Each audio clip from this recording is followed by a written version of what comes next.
Hello everyone, namaste, welcome to my another new product review video. So आजको भिडियोमा चाहिँ मेरो अगाडि तपाईले हेर्न सक्नुहुन्छ T500 स्मार्ट वाचको रिभ्यू चाहिँ मैले आज दिन गइरहेको छु। यो स्मार्ट वाच मैले 1 वीक अगाडि पर्चेस गरेको, युज पनि गरिसकेको छु। के कस्तो रहेछ भनेर म तपाईलाई यो भिडियोमा रिभ्यू दिनेवाला छु। So let's start the video.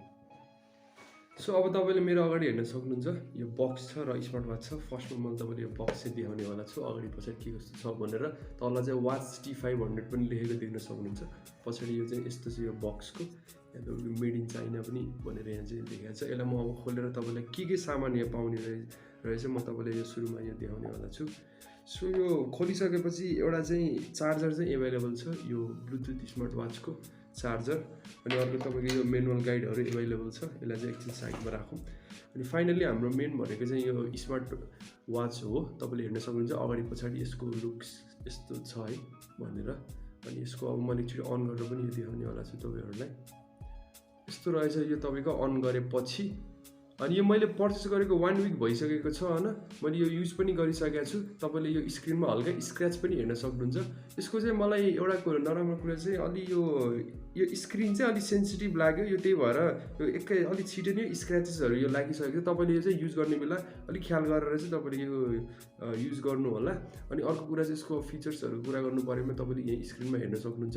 यो धेरै फिचर्सहरु यो यसमा चाहिँ यो रहेछ हैन। हार्ट रेटहरुको, रनिङको, तपाईको फोनको, तपाईको क्यामेराको अब नर्मल्ली। अनि यो चाहिँ तपाईको अब कसरी चाहिँ अब यो युज गर्नु परेमा चाहिँ यसको तपाईको युज गर्ने भनेको एउटा एप हुन्छ, फिट प्रो भनेर एप हुन्छ। त्यो आफ्नो मोबाइलमा तपाईले त्यो एप चाहिँ इन्स्टल गरेर अनि त्यो एपमा चाहिँ तपाईको यो स्मार्ट वाचलाई कनेक्ट गरेर तपाईले चाहिँ यो युज गर्न सक्नुहुन्छ। अनि यसको चाहिँ अब तपाईको एउटा चाहिँ अलि मलाई ठीक नलागेको कुरा चाहिँ तपाईको फोनहरु यदि तपाईको यो स्मार्ट वाचमा फोनहरु आयो भने तपाईको फोन डाइरेक्ट तपाईले चाहिँ यो स्मार्ट वाचबाट उठाउन चाहिँ यसमा नमिल्दो रहेछ। यसमा तपाईको फोन आयो भने जस्ट नम्बर र कोले त्यो नाम चाहिँ देखाउँछ। तपाईले उठाउन चाहिँ अब फोनबाटै उठाउन पर्दो रहेछ। यो चाहिँ मलाई अलि ठीक लागेन। अनि यसको अब चार्जिङको कुरा गर्नु परेमा चाहिँ तपाईले यो 2 आवर्स चार्ज गर्नु भएपछि चाहिँ 3 डेज मजाले चाहिँ यो चार्ज चाहिँ टिक्दो रहेछ। अनि अर्को चाहिँ तपाईले यो चार्ज चाहिँ कसरी चाहिँ यो गर्नुपर्ने भन्दाखेरि चाहिँ यो तपाईको यस्तो छ। पछाडी यहाँ तपाईको यहाँ चार्जिङ पोइन्ट छ। तपाईले यसलाई चाहिँ यसरी यहाँ फिट गरेर तपाईको यसो कनेक्ट गरेर तपाईको यो ठ्याक्क यो चार्जिङ गरेपछि यो चाहिँ तपाईको चार्ज हुन्छ।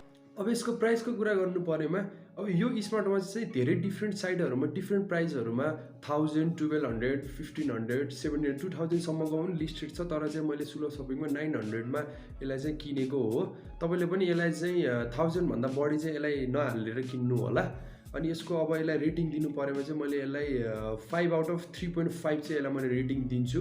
एकदम अहिलेको चाहिँ एकदम हाईएस्ट सेलिङ स्मार्ट वाच मध्ये यो पनि हो। अब आजको यो भिडियोमा यति नै। मैले यो के कस्तो रहेछ युज गरेपछिको तपाईले यो रिभ्यू दिन खोजेको थिए।